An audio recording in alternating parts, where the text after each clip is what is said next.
예전에 인디언들은 주로 사냥을 했기 때문에 생존을 위해 치열하게 살아야 했다.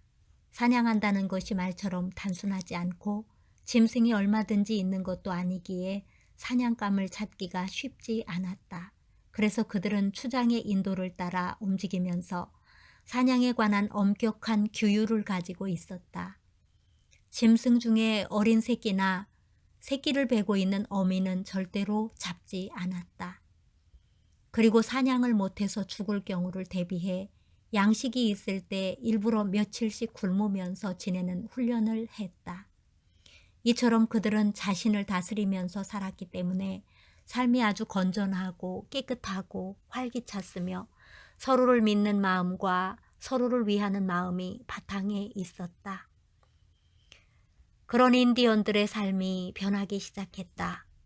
시애틀 추장의 연설을 듣고 감명받은 미국 정부에서 그들의 땅을 차지하는 대신 인디언들을 위해 많은 편의를 제공해 주기로 한 것이다.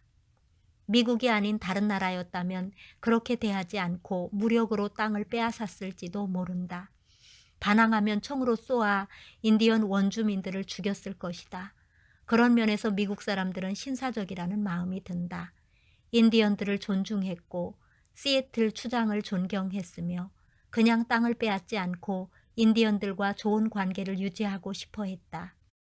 미국 사람들은 인디언들을 위해 집을 지어주고 학교를 세워주고 생활비를 지급해 주었다. 지금까지도 그런 일을 계속해오고 있다. 인디언들이 텐트에서 살다가 창문이 있고 베란다가 있고 거실이 있고 부엌이 있고 벽난로가 있는 집으로 옮겨와 살기 시작했다. 인디언들은 꿈을 꾸는 것 같았다. 여기가 우리 집이야? 정말 좋다. 부드러운 가죽으로 만든 구두를 신고 좋은 옷을 입고 맛있는 음식을 먹고 살았다. 인디언들의 삶이 아주 좋아진 것이다. 이동식 텐트에서 살던 그들은 이제 견고한 주택에서 살고 생활이 점점 윤택해지면서 추장을 중심으로 하던 일들이 줄어들기 시작했다. 특별히 사냥을 해야 할 필요도 없었다. 전에는 사냥을 하지 않으면 아이들이 배가 고프다고 울었기에 어떻게든 먹을 것을 구해야 했지만 이제는 그렇지 않아도 얼마든지 먹고 살 수 있기에 사냥할 필요성이 사라졌다. 일할 곳이 있어도 일터에 가는 사람들이 줄어들었다. 그들의 삶은 이전과 전혀 다른 방향으로 흘러갔다. 자연이 주는 것들을 고맙게 누리고 자연의 질서를 보호하려고 하고 자연과 함께 살아가려고 했던 그들이었는데 이제는 맛있는 것을 찾기 시작했다. 더 좋은 것을 가지고 싶고 더 편하게 살고 싶고 더 화려한 삶을 누리고 싶었다. 마음이 그런 욕구들을 채우려는 쪽으로 빠르게 달려갔다. 삶은 좋아지고 편해졌지만 마음은 나빠지고 부서지기 시작했다. 사냥은 생존 수단이 아니라 취미 활동으로 바뀌었다. 심심할 때 사냥하러 나가서 짐승을 잡으면 신나는 것이고 놓치면 다음에 다시 하면서 미련 없이 돌아섰다. 힘들게 짐승을 쫓아가서 어떻게든 잡아야 할 이유가 없었다. 처음에는 그렇게 변한 삶이 어색했지만 어렵게 일하지 않아도 먹을 수 있으니까 점차 일하지 않는 것이 당연해졌다. 사람들이 모여도 당장 해야 할 일이 없으니까 시간을 보내는 것이 무료했다. 이들은 무료함을 달래기 위해 도박을 하고 술을 마셨다. 어떤 사람들은 마약에 손을 대기 시작했다. 삶이 점점 피폐해졌고 방탕한 쪽으로 흘러갔다. 사람에게는 삶 속에서 행복을 느끼는 것보다 더 귀한 것이 없다. 교사들이 가장 행복할 때는 학교에서 자신이 가르치는 학생들의 눈이 반짝반짝 빛날 때이고 자신에게 배운 학생들이 어려워하는 공부를 잘하게 될 때이다. 목사는 강단에 서서 설교할 때 성도들이 말씀을 깨달아서 믿음이 자라는 것을 볼 때 행복을 느낀다. 믿음으로 사는 성도들의 삶이 밝아지고 입에서 찬송이 흘러나올 때 목사는 어떤 지위를 얻는 것보다 행복해진다. 농부는 메마른 땅에 물을 끌어들이고 정성껏 키운 과목에 열매가 탐스럽게 달릴 때 행복을 느낀다. 가족과 함께 추수한 곡식으로 음식을 만들어 먹을 때 농부는 큰 기쁨을 느낀다. 안타깝게도 미국 정부에서 인디언들을 위해 집과 학교를 지어주고 생활할 수 있도록 좋은 환경을 제공해 주었지만 그것은 결국 인디언들이 삶에서 느끼던 행복을 빼앗아 갔다. 인디언들은 생사를 걸고 사냥한 짐승을 함께 나누어 먹을 때의 기쁨과 즐거움을 잃어버렸다. 맑은 공기와 시원한 물에 대한 감사도, 함께 사냥하던 친구들을 소중히 여기는 마음도 잃었다. 부족을 지혜롭고 용맹하게 이끄는 추장에 대한 존경심을 잃었고, 절제하는 마음도 잃었고, 모든 것을 소중하게 여기며 사랑하는 마음도 잃어버렸다. 미국 정부에서 고의로 그런 것은 아니지만 인디언에게서 이 모든 소소한 행복을 빼앗아 버린 것이다. 이제 인디언들은 아름다운 것들을 잃어버리고 육체적 욕구를 채우기 위해 달려가는 사람들이 되었다.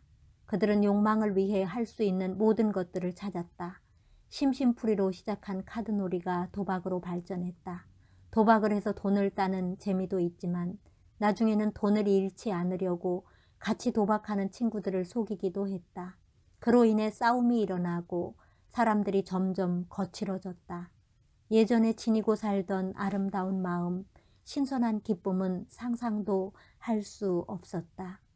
추장을 따라 짐승을 사냥하고 마을 사람들이 모두 둘러앉아 잡은 짐승을 구워 먹으며 노래를 부르던 기쁨은 먼 이야기가 되고 말았다. 내 만족, 내 소유, 내 것에만 누구나 집착했고 함께하는 데에서 느끼는 인간미와 즐거움은 자취를 감추었다.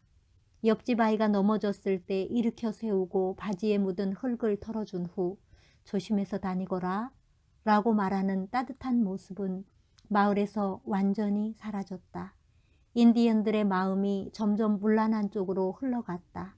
술을 마시고 마약을 하고 나중에는 왜 사는지 삶의 목표마저 흔들리기 시작했다. 그냥 먹고 마시며 향락적인 욕구를 따라가다 보니 그 안에서는 삶의 의미를 찾을 수 없었다. 내가 왜 살지? 내가 뭐 하려고 살고 있는 거야? 꼭 이렇게 살아야만 해? 친구들과 사이에 문제가 생기고 갈등이 일어나는 것도 싫었고 귀찮았다. 자살하는 사람이 하나 둘 생기기 시작했다. 인디안 중에 자살하는 사람이 급증하면서 인디안 마을이 국가적인 문제로 부각되었던 적이 있다. 슬픈 사실은 우리의 삶도 인디언들의 삶과 같이 흘러가고 있다는 점이다. 옛날에는 너무 힘든 일을 겪은 사람이 자살했다는 이야기를 어쩌다 들었다.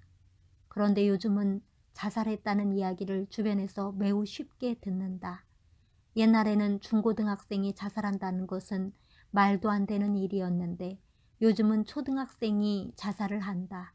우리나라는 경제적으로 정말 잘 사는 나라가 되었지만 사람들이 고마워할 줄 모르고 서로에게 삭막해졌다. 공기나 물의 소중함, 편안하게 자고 아침에 일어났을 때의 기쁨, 떠오르는 태양을 보며 가질 수 있는 희망, 열심히 일해서 결실을 거두는 즐거움. 사람들이 이런 것들을 다 잃어버렸다. 대신에 몸이 원하는 것들을 따라가다 보니 마음에서 더럽고 추하고 난잡한 욕구들이 일어난다. 그런 욕구들은 기쁨과 행복을 밀어내고 사람들의 친구가 되고 가족이 된다. 그런 것들은 당장 좋아 보이지만 전에 느낄 수 없었던 공허함과 두려움을 가져다 주기에 사람들은 결국 절망에 빠지고 만다. 내가 이런 삶을 꼭 살아야 하나? 시애틀 추장의 연설이 우리 마음을 울린다. 오늘 마시는 공기의 고마움을 느끼며 그 소중함을 말하는 이가 누가 있는가? 햇빛에 고마워하고 피어나는 들꽃을 보며 그 생명의 아름다움을 느끼는 사람이 누가 있는가? 창조주 하나님이 주신 아름다운 것들을 무시하고 사람들은 더 큰 집, 더 비싼 차, 더 좋은 휴대전화, 더 화려한 옷에 빠져든다. 그래서 세상이 점점 삭막해지고 날카로워지고 거칠어진다. 그 속에서 좌절하는 사람들도 하나 둘 늘어나 우리의 삶은 풍요 속에서 더 고통스러워지고 있다. 네, 3장 시애틀 추장의 연설을 통해서 정말 우리 사회를 또 돌아보게 되네요. 저도 어린 시절에 정말 어렵게 지냈지만 그때는 정말 놀이터가 자연이었고 장난감이 자연이었고 또 친구가 자연이었기 때문에 늘 그 속에서 살면서 그렇게 내가 가난하다, 내가 불행하다 그런 느낌을 받지 못하고 살았던 것 같아요. 인디언들이 풍요로움과 바꾼 그 많은 것들, 우리도 지금 잃어버린 것이 무엇인지 멈춰서서 우리는 지금 어디로 가고 있는지, 우리는 무엇을 향해 가고 있는지, 우리의 마음이 어디에 있는지, 우리가 진짜 추구하는 행복은 무엇인지 그런 생각들을 해보는 시간이 되었으면 좋겠습니다. 오늘도 함께 해주신 여러분 고맙습니다.